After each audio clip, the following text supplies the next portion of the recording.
We're all used to being connected all the time through calls, messages, and social platforms. And while these connections are now mostly virtual, with close to half the world's population being on some type of social platform, the fast moving network of social media has led to the decrease of attention spans of users, causing a resulting increase in heart palpitations instead. The constant need for staying connected has resulted in many facing social media fatigue, characterized by the tendency to withdraw from social media. Social media fatigue starts with feelings of anxiety and overwhelm at the thought of interacting online. The idea of boredom and concerns about online privacy also add to social fatigue. Not only this, more than 70% of the users spend an hour on social media daily across all channels. And more than 55% of the business owners are taking courses on how to manage social media, trying to improve their social strategy and engagement. No wonder so many people are feeling stressed and panicked over the idea of interacting online. To help you overcome this overwhelm, we've put together 5 tips on how you can combat social media fatigue for better mental well-being. It's okay to take a break. No one will judge you. Stepping away for a bit and limiting your time spent on social platforms and news sites can put you at ease. It can also free up some time which you can utilize however you please, rather than mindlessly scrolling through Instagram. Try inculcating hobbies that you love or lost touch with in your daily routine.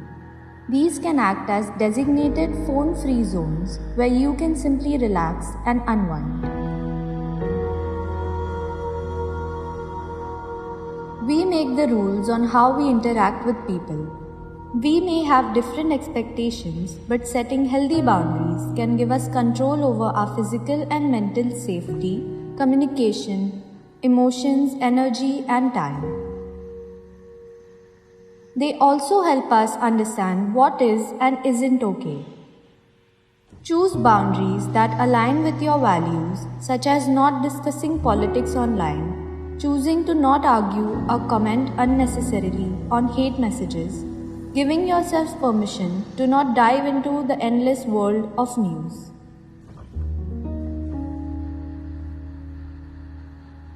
One thing you should always keep in mind is that not everything is under your control. Not what people say, not how they react, and not what the news reports. If we focus on such incidental things, we may lose our sense of control.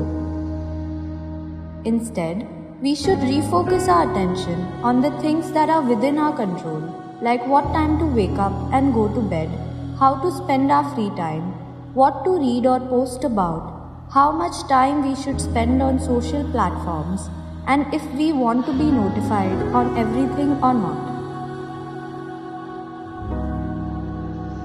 People have strong opinions, and why shouldn't they? They have the same right to react to certain news or social situations as you do. But it's important to remember that you also possess the same control. We have the power of controlling what shows up on our feeds, and if you sense that your social platforms are turning hostile due to someone's negative opinion, you can always choose to hit mute or unfollow. Remember, your mental health is of utmost priority and shouldn't be jeopardized over someone's comments, posts, or messages.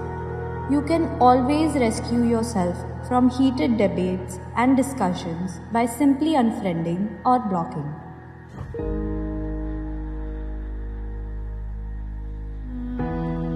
You don't need to post many times a day to beat the algorithm.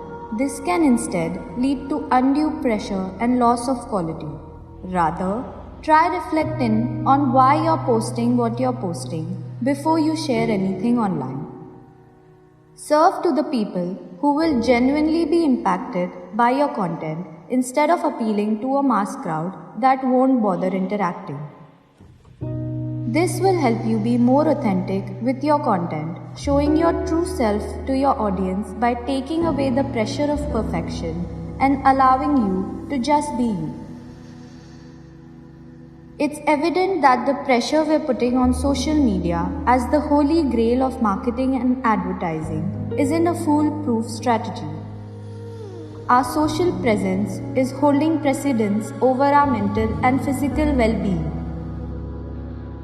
Succumbing to these pressures can seem difficult to avoid due to the increased stress and anxiety, but perhaps it's time we don't blindly follow the herd and instead find a solution that works just right for us.